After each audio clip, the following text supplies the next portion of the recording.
So, Merry Christmas and Happy Holidays, everybody. And there's no better way to celebrate than to discuss the downfall of an evil blue bastard. Spoilers ahead for Star Wars The Last Command. This is one heck of a book. I have some complicated feelings about it, in all honesty, because a part of me loves it for its very strikingly good, intelligent writing, and even the bigger surprise of some, a bit of emotional writing here and there, something that Timothy Zahn is not exactly known for, at least in these early books, especially.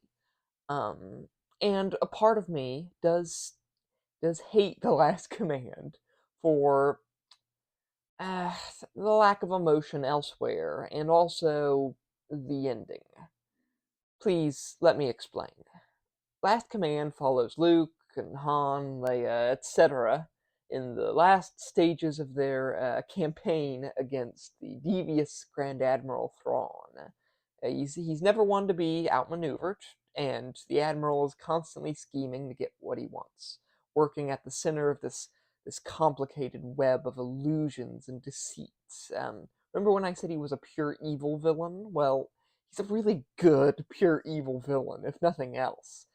His crowning achievement in this book, while always working with like cloning technology and cloaking devices and all this stuff, his crowning achievement is probably releasing a field of cloaked asteroids around the city planet of Coruscant, and basically holding it hostage while he finishes up with the rest of the war. Like he fired like only 20 asteroids because it costs so much to make them. He can only make like 20. Um, but he made sure to fire off like 100 blanks as well when he did it. So since they're cloaked and invisible and orbiting the planet, no one knows how many of them there actually are. So they might as well be completely trapped in a giant web of them.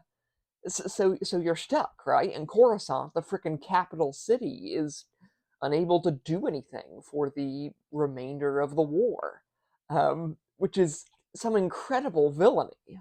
Um, and meanwhile, Leia has her children. She has her babies in a surprisingly heartfelt scene, I thought, and I think it was the closest Timothy Zahn has ever really come to like truly emotional, beautiful character writing. Um, it was pretty good in my opinion, in my not so humble opinion, mind you. But God, elsewhere does the Jedi Master Jordas Kabaut, the nefarious secondary villain, he just rubs me the wrong way in this. Like, not exactly by his character in itself, which I do think is a still a step up from the likes of Emperor Palpatine. Um, I just think he's just so sarcastically powerful and so malicious that and chaotic that I can't really imagine a good reason why Thrawn hasn't had that jerk assassinated yet. Um, but we do get some interesting developments as the story goes on. Mara Jade and Talon Card are eventually pushed to sort of team up with Luke and co. And Mara at last sort of makes peace with her inner demons, and also realizes that even in his final moments, the Emperor was lying to her.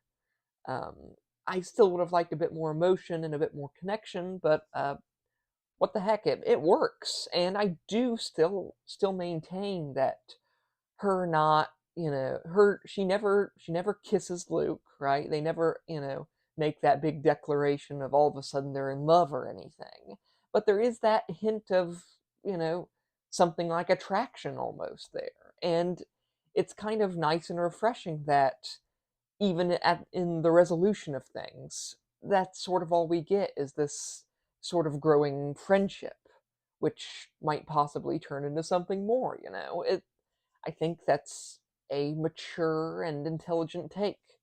Um, and of course, there's a great confrontation at the end with Jedi Master Caboth, right, in Thrawn's hidden cloning facility, and I think it plays out really well.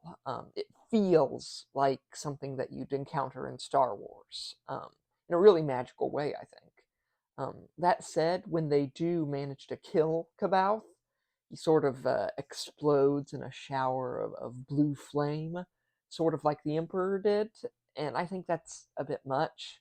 You know me, I like it when the Force is a little bit more, is a little bit subtler than that. Um, and then though we're greeted to maybe my biggest problem with the book, and that is the pretty much the very end. This scene where Thrawn is preparing for a battle. They get a report about the attack on the cloning facility, and Thrawn dies. He's sitting there like a lemon, and the Nogri Rook turns and assassinates him, stabs him in the heart. No fanfare, really, no dramatic confrontation with our heroes. Admittedly, Leia had turned the Nogri people against Thrawn in the last book, and he didn't see it, so that is a failing of his supposedly legendary observation skills. But, I mean, come on. It's a few seconds of reading, and then it's over. Nothing big. It was kind of an anticlimax for me to have the main villain of all three books so defeated. Um, Personally, I did not like that ending. That was not a good way to end things for me. I wanted more. Maybe Mara Jade or Leia or Han outsmarts Thrawn somehow. That would have been interesting, him being beaten by like Han, a lowly smuggler, for instance. That would have had some narrative and character payoff in a lot of ways. But I mean, oh well. Overall, the series is fine, amazing in a lot of ways. I mean, I just I would have liked some more catharsis from Thrawn's defeat. I was floored in all honesty, and I dare say, for those first few seconds after reading it, I was almost devastated. But I can still say with 100% certainty, no, 110% certainty, I will break the laws of math for this, that I will say I liked this series so much more than the Disney Star Wars sequels, warts and all. I mean, not even the worst, not even the worst missteps of this series come anywhere close to the most minor boo-boos on those movies, in my opinion. If you find joy in them, then all the better. I will not judge you for that. But they still never fail to make my skin crawl. And something about Timothy Zahn's writing, his series here, just makes my heart sing. It's Star Wars, and it's good, which are two concepts I have not associated with each other in a very long time. So, yeah, happy holidays, everyone. And like and subscribe if you want to hear me talk about more weird, nerdy nonsense. Yeah, bye.